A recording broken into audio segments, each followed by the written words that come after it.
let's just say you're a fish. Wait a minute, don't get upset. You're not going to be just an ordinary fish. Oh, no. You're going to be a salmon. A salmon. And if you've ever wondered what a salmon does or where it goes, or maybe you've ever wanted to see them jump out of the water, oh, that's amazing. Stick with me, and I'm going to show you right here. And when you've seen all of that, I'll show you how they handled salmon back in the 1920s. Now remember you're the salmon, and you've been swimming around in the Pacific Ocean for maybe 2 or 3 years now. And believe me, the swimming has been great. Lots of tasty food, good times with your friends, boys and girls. And I gotta say, all that jumping out of the water, it's really something to see. Well, one day, all of a sudden, you and a lot of your friends come up with the same idea. Time to spawn. Time to make baby fish. Time to be heading home. What's fascinating about you salmon is that you want to spawn where you were born. And you somehow know, the exact freshwater river or stream that brought you to the salty Pacific Ocean in the first place. Now, scientists believe that you formed some sort of a smell memory when you were just a youngster drifting down a river into the ocean. Now, with that smell memory and the possible ability to use the Earth's magnetic field like a compass, you pretty much know where to go, and so off you go. Now, some of your friends were spawned naturally in the rocks and gravel of a river or a creek. For them, when returning female salmon reach their spawning area, well, she uses her tail to construct multiple depressions in the riverbed. In each depression, she lays hundreds of the nearly 2,000 eggs she carries before covering them up and moving on to the next spawning site. Only 1 in 1,000 of those eggs will survive to make it back to the ocean. Over those egg depressions, the male salmon fertilizes the eggs by releasing his milt, his sperm. Then the parent fish, male and female, both die. The eggs hatch, and when large enough, they begin their own trip back to the ocean. Experts believe that only 50% of those hatched salmon are ever going to be lucky enough to find their way back home to their spawning area. But you, my friend, are a little bit different. Yes, my fishy friend, you were born and released at a fish hatchery by humans. And even though you don't remember it, or even know why, you're headed home to that very same hatchery.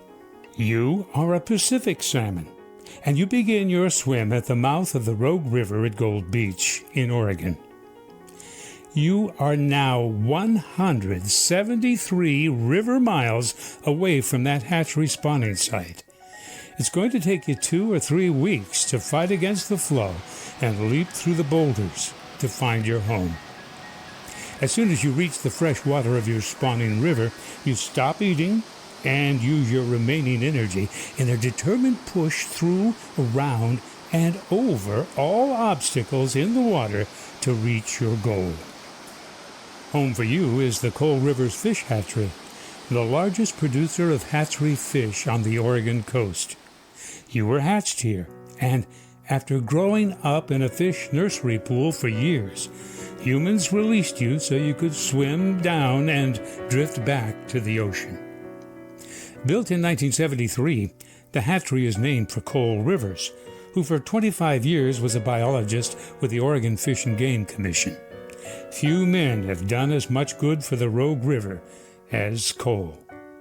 He began a systematic study of the Rogue with a detailed record-keeping scheme that helped the state make long-range fishing management decisions that led to protection of the salmon and restoration of dwindling salmon runs. And since this is literally the end of the line for these fish, you don't have to be that salmon anymore. Protected from human interference, A fish ladder guides the salmon to the collection pond.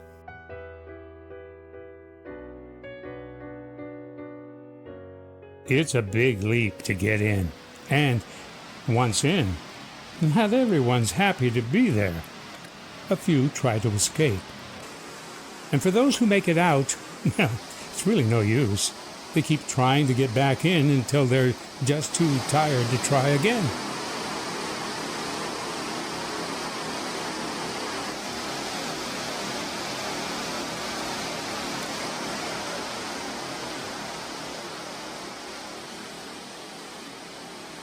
Once enough salmon are swimming around in the collection pool, a large moving cage scoops up the salmon and takes them to an elevator-like cage that brings them up to the processing room.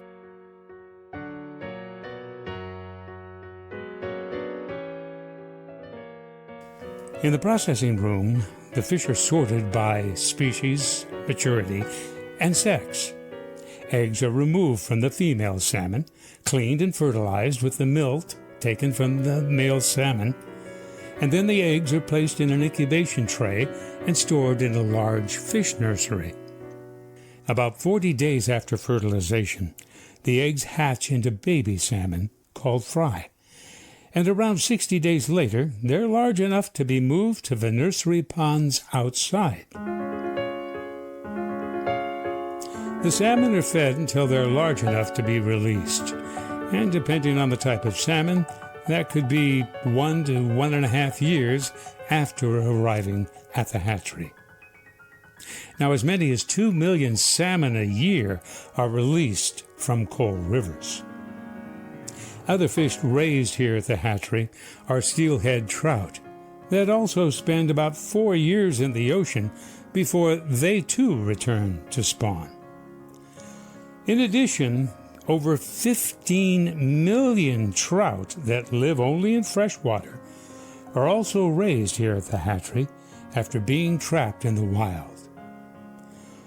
Overlooking all the hatchery pools are birds who spend most of their time trying to get through those nets that protect their next meal. You ain't gonna make it, buddy. So that's the life cycle of a Pacific salmon. And guess what? You were there, and you were the fish.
Hey, thanks for watching.